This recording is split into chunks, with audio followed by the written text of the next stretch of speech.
মা হয়েছে বুড়ি, গার যাইতে আমার গুড়ি। বাবা হলো বুড়ো, পিঠের উপর ধরে ধরে গুড়ো। শ্বশুর হচ্ছে আব্বা জান, শাশুড়ি হচ্ছে আম্মা জান, বিয়ে করছে পিয়ারা জান। এরাই সব জানের জান, পরাণের পরাণ। জোরকন ঠিক কিনে?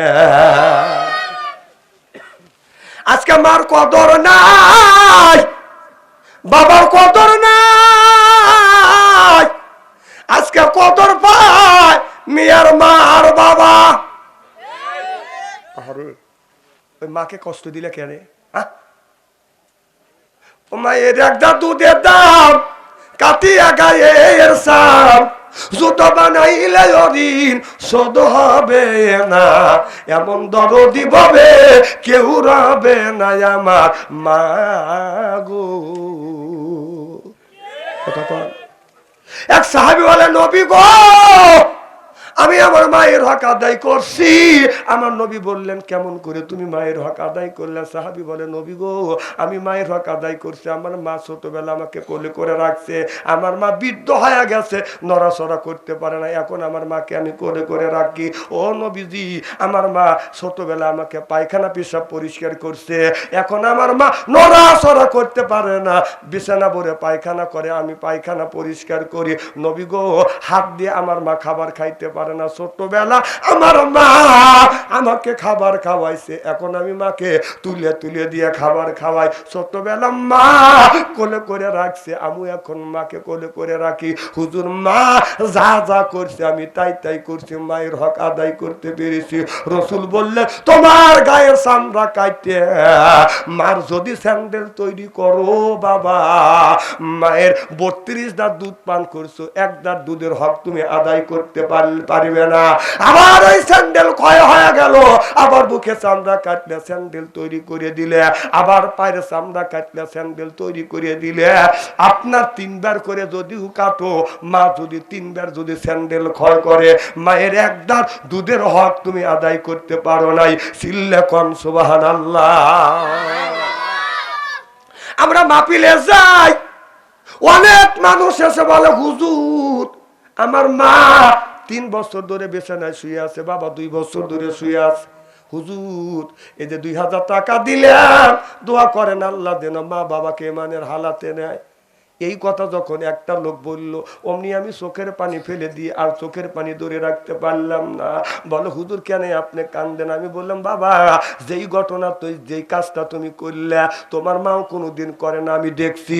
ছেলে জন্ম নিছে, মেয়ে জন্ম নিছে, 30 বছর ধরে পঙ্গো, বিছানা ভরে পায়খানা করে, মা বাবা কোলে করে করে সরায়, কোনোদিনও মা বলে না আমার বেটা আমার মেয়ে 30 বছর ধরে পঙ্গো, জন্মের পরে পঙ্গো, বিছানা ভরে প্রসাব করে, পায়খানা করে। হুজুর 5000 2000 1000 টাকা দিলে আমার দোয়া করেন ইমানের হালাতে জানি না।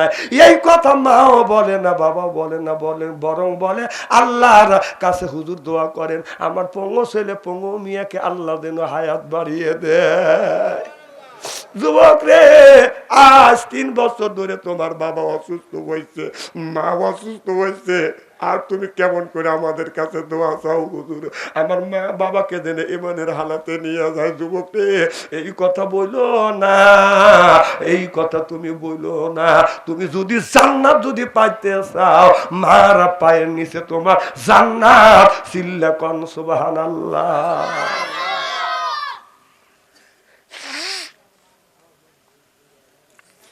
যার মা নাই, বাবা নাই, তার কলিজে আঘাত লাগবে, মা মারা গেছে, তার চোখে পানি আসবে। এ যুবক, একটা বাস্তব ঘটনা বলবো বাবা। আমি যখন ছোট্ট ছিলাম, যখন স্কুলে মাদ্রাসায় লেখাপড়া করছি, এমন একটা সময় গেছে আমরা ভাত পাই নেই, খালি রুটি 4 দিন 5 দিন 7 দিন পর্যন্ত রুটি, এরপরে ফ্যান পর্যন্ত খাইছি, তাই না বাবা? রুটি খাইতে খাইতে বিরক্ত, 7 দিন 8 দিন হয়ে গেছে ভাতের কাছে যাইনি। সকালবেলা মার কাছে আসছি, মা বাদ দাও। মা কান্দে আর বলে, বেটা চাউলের ব্যবস্থা করতে পারে নাই, দুপুরে ব্যবস্থা কর। দুপুরে যখন ক্লাস থেকে আস, মারে রুটি খাইছি, ভাতের ক্ষুধা যায় না, একটু ভাত দেও। মা কান্দে আর বলে বেটা চাউলের ব্যবস্থা করতে পারি না, একটা রুটি খাও, যাও বাবা স্কুলে যাও, মাদ্রাসায় যাও। ও বাবা রাত্রের বেলা খাবারের ব্যবস্থা করব। রাত্রের বেলা যখন আসছি মা ভাত দেও, মা রুটি দিছে। মাকে বললাম মা তুমি ভাত দিবে, ভাত তো দিলে না। মা কান্দে বেটা চাউলের ব্যবস্থা করতে পারি না, রুটি খায়া ঘুমাও, সকালবেলা আল্লাহ ব্যবস্থা করবে।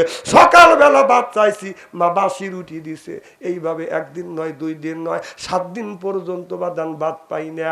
দুপুরে এসে বললাম মা ভাত যদি না দাও তুমি মাইরিয়া ফেলো। মা কোনো কথা কয় না, কান্দে আর বলে বেটারে আমি তোমার মা, বাবা ভাতের জোগাড় করতে পারি নাই। নানির বাড়ি চলে গেছি, নানির বাড়ি গেলে নানি 1 মুঠ ভাত দিবে বাদান। আপনার 3 মাইল 4 মাইল 14 মাস রোজ মাথায় করিয়া নানির বাড়ি গেছি। নানির বাড়ি গেলে নানি মনে হয় ভাত দিবে। আমার নানি আমারে দেখে বলে ভাই তুমি আইছো? আমি বললাম হ্যাঁ নানি আইছি। আমার নানি আমার মামানিক বলে বৌমা আমার নাতি আইছে, 2 হাঁড়ি রুটি দেও। আমি চোখের পানি ধরে রাখতে পারি না, নানি রুটি দেয়, আমি খাই দে। নানি কয় কেন তুমি খাও না, কান্দ। আমি বললাম নানি রে আজ 4 দিন ধরে আমি ভাত খাই না, রুটি ভাতের জন্য তোমার বাড়িতে আসছি, রুটি আগেই আইছে। না খাইয়া বাড়িতে রওনা দিছি, অনাহারে আসছি, পেটটা পিঠের সাথে লেগে গেছে। আমার মা গেটের সামনে দাঁড়া আছে, মনে হয় বেটা আসতেছে, পেট ভরে খায় আসতেছে। আমার হাঁটা দেখে দূরে থেকে মা ভাবছে বেটার পেটে খাবার যায় নাই।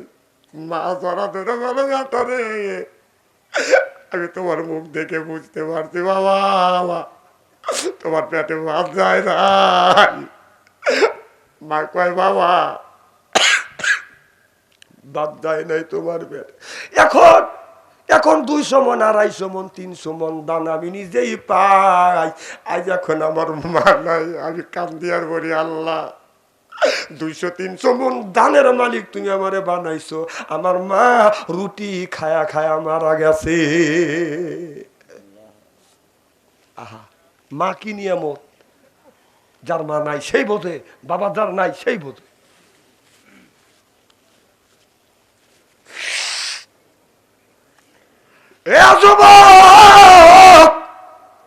যখন আমি মাহফিলে গেছি আমার মা 112 বছর পর্যন্ত জীবিত ছিল, আমার বাবা 97 বছর পর্যন্ত বেঁচে ছিল। আমি মাহফিলে যখন গেছি মার পায়ে হাত রাখছি, বাবার পায়ে হাত রাখছি, চুমা দিছি, দোয়া নিয়ে বিদায় হয়ে গেছি। আমি দেখছি আমার মা গেট পর্যন্ত আসছে, আপনার ব্যাগটা আগে দিছে। আমি চায়া দেখছি যতক্ষণ পর্যন্ত আমি আড়াল না হয়েছি এতক্ষণ পর্যন্ত আমার মা আমার দিকে তাকিয়ে থেকেছে। আজকে যখন আপনাদের ময়মনসিংহ জেলা আমি মাহফিল করবার জন্য রওনা হইলাম, আমি গেটের সামনে আসিয়া এখন গেটের দিকে তাকা দেখি আমার মা নাই। অমনি আমি দাঁড়াইয়া আর চোখের পানি ধরে রাখতে পারলাম না। আল্লাহ আজকে যদি মা থাকতো গেট পর্যন্ত মা মারা গিয়ে দিত। মার কবরের পাশে গেছি, দোয়া করছি আর বলছি মারে আজকে তুমি নাই, কেউ আমার দোয়া করে দেয় নাই মা। এ যুবক ওই মা কষ্ট দিও না, বাবারে কষ্ট দিও না। আল্লাহ নবী বললেন মারে যারা ভালোবাসবে, মারে মোহাব্বত করবে, মা বাবার খেদমত করবে, আল্লাহ 3টে জিনিস দেয়। 1 নাম্বার আল্লাহ হায়াত বাড়িয়ে দেয়, 2 নাম্বার রিজিক বাড়িয়ে দেয়, 3 নাম্বার ইজ্জত বাড়িয়ে দেয়। ও ভাই ওই মা কত কষ্ট করে মানুষ করছে। মা 5টা কাপড় নিয়ে, বাবা 3টে কাপড় নিয়ে কবরের মধ্যে শুয়ে আছে। মা কোনোদিন বলবে না বেটা একটা ব্লাউজ দাও, একটা শাড়ি দাও, বাবা কোনোদিন বলবে না বেটা একটা পাঞ্জাবি দাও।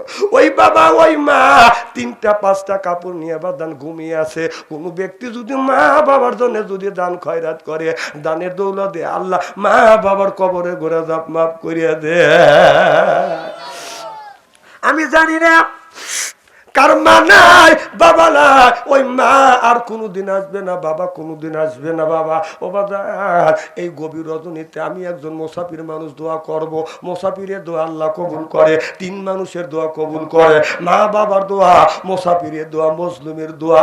এই শত শত মানুষের মধ্যে আমি 10 জন মানুষের কাছে, একজন বলেন হুজুর মসজিদ মেরামত করবার জন্য আমি 10 বস্তা সিমেন্ট দিব, একজন বলে হুজুর আমি 10 কেজি রড দিব, একজন বলে হুজুর আমি 200টা 500টা ইট দেব এই মসজিদ মেরামত করবার জন্য, একজন হাত তোলেন হুজুর আমি 1000 ইট দেব, একজন বলে 10 বস্তা 5 বস্তা সিমেন্ট দিব। আমি মুসাফির মানুষ দোয়া করব, মুসাফিরের দোয়া আল্লাহ ফেরত দেয় না, জোরকান আমি। 5 বস্তা 10 বস্তা সিমেন্ট কে দিবেন একটু হাত তোলেন তো দেখি, দেন কিছুদিন পরে দিবেন, দেন ভাইজান কে দিবেন 5 বস্তা সিমেন্ট, অর্থাৎ 1 মণ rod, 10 KG rod, 5 KG rod. এরপরে বাদান আপনার 200 ইট, 300 ইট, 500 ইট, একজন হাত তোলেন। আলহামদুলিল্লাহ। আর মহল্লাবাসী আসাদ ভাই 5 বস্তা সিমেন্ট দেবেন, কোন মারহাবা। আল্লাহ ওনাকে হায়াতে তৌবা দান করুক, আল্লাহ নেক কাজ করার তৌফিক দান করুক, আর বেশি বেশি করে আল্লাহ রুজিটা কামায় খায়রে বরকত দান করুক।